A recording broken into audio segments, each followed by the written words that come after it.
दो तरीके, पहला तरीका कन्या का कन्यादान, माता पिता भाई मामा चाचा कोई करे। लेकिन विद्वानों ने दूसरा तरीका निकाला कि यदि किसी कन्या का कोई कन्यादान करने वाला नहीं है तो उसका विवाह कैसे किया जाए। तो विद्वानों ने कहा वर स्वयं कन्या से वर्ण करने का संकल्प करे तो भी वह विवाह मान्य है। आपने इसे विवाह करने का संकल्प किया, देवताओं का आवाहन किया, अग्नि में हवन किया। अग्नि देवता ब्राह्मण तीनों को साक्षी मान करके आपने अग्नि की फेरी दी। ये संस्कार रात में होता है। बाकी सब लोग खाना पीना नाचना गाना, ठीक ना। तो संस्कार तो यहाँ से पूर्ण हो गया, लेकिन संस्कार पूर्ण होने के बाद भी लड़की अभी दाहिने है। जब तक आपकी दाहिनी तब तक अभी आपकी पत्नी नहीं है। तो वर कन्या से कहता है कि हे देवी, अब आप मेरे बामान में आ जाओ, तुमको पत्नी के रूप में स्वीकार कर। कन्या कहती है प्रभु आपने बिल्कुल सही कहा है और मैं बामान बनाने को तैयार हूँ, आपकी पत्नी बनने को तैयार हूँ, लेकिन आगे पूरे जीवन का सवाल है, इसलिए मेरी शर्तों को स्वीकार करूँ तो मैं आपके बामान आ जाऊँ। तो कन्या की तरफ से आपको शर्तें बता रहा हूँ, उन्हें आपको स्वीकार करना है। कन्या पहले वचन में कहती है प्रभु आज के बाद मेरे जीवन में सुख हो या दुख, अच्छा हो या बुरा, जीवन पर्यंत यदि आप मेरे साथ एक समान व्यवहार रखो तो मैं आपके बामान आ जाऊँ। स्वीकार है? बोलो स्वीकार है। बोलो स्वीकार है। बोलो तेज बोलो, स्वीकार है। स्वीकार है।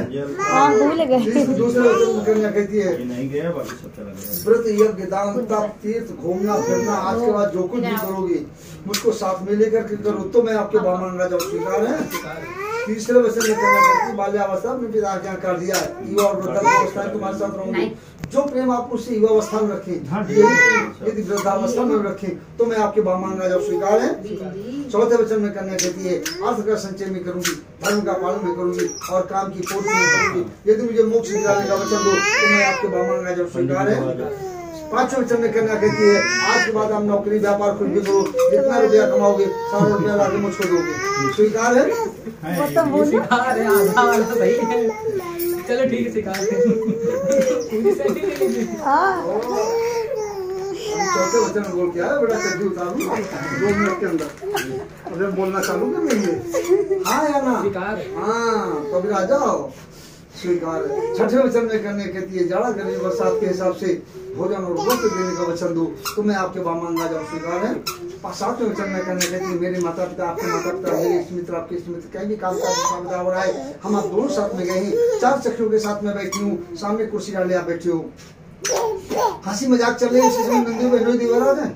हंसी मजाक में जाने अनजाने धोखे में किसी के शरीर किसी का हाथ मेरे शरीर में कहीं लग जाए, आप देख रहे आपको देख करके बुरा लग जाए, भाई समाज में आप अपने भाई बंधुओं से तो कुछ न बोलो, मेरे साथ अभद्र व्यवहार करने लगो, अभद्र शब्दों का इस्तेमाल करने लगो, ऐसा जीवन में कभी नहीं होना चाहिए। स्वीकार है? समझ में आई बात की नहीं समझ? जो बात न समझ में पूछ लेना मुझे इसका मतलब क्या है, मैं बताऊंगा। स्वीकार है ना?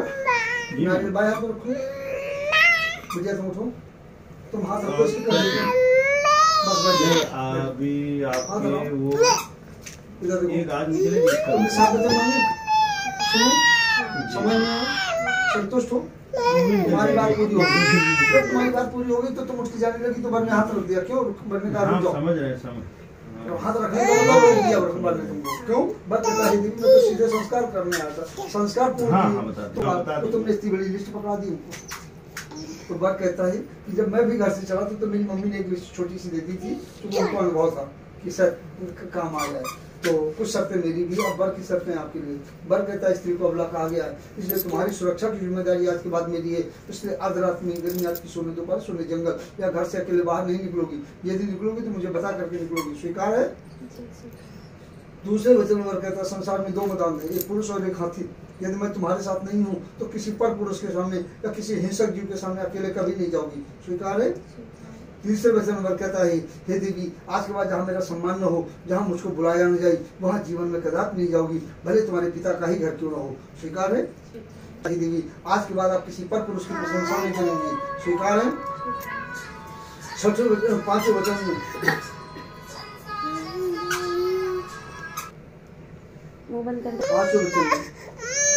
कहता है हे देवी आज मेरे पास पैसा है, नौकरी है, व्यापार है, सब कुछ आपने अच्छा देखा तो आपने स्वीकार किया है, लेकिन आने वाला कल किसने देखा है?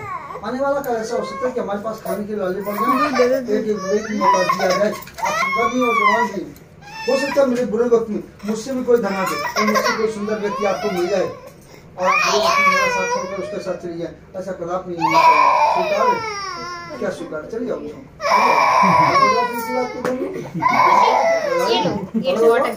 शाबाश। ऐसे करो, ऐसे करो। एक दूसरे पर मुंह करो। देखो कैसे नहीं, पहली बार देखा वो कैसे मुस्कुरा अंकल रहे हो, तुझे मारेंगे। हाँ बस देखे रहो दूसरे काम करने वाले काम कर जाएंगे, तुम खाली अपना काम पे रहो बस। हो गया, तुम इधर आओ मेरे साथ। उसको देखते हो यार, तुम उधर जाओ, तुम उधर जाओ, तुम मेरे पास बैठो आके यहाँ बैठ जाओ, मेरी तरफ मुंह करो। अरे उसको घर में देखने लग गया, उसी तरह मुंह करके बैठ रहे हो, हमारी तरफ मुंह करो। बैठ जाओ बेटी बगल में आके, आइए हमको देखो बेटी, और पास में आ जाओ, गले में हाथ डालो बेटी आके। ये तुम्हारे साथ जाएगी ना, तुम्हारे साथ तुम्हारे घर जाएगी ना, और पास में आओ बेटा।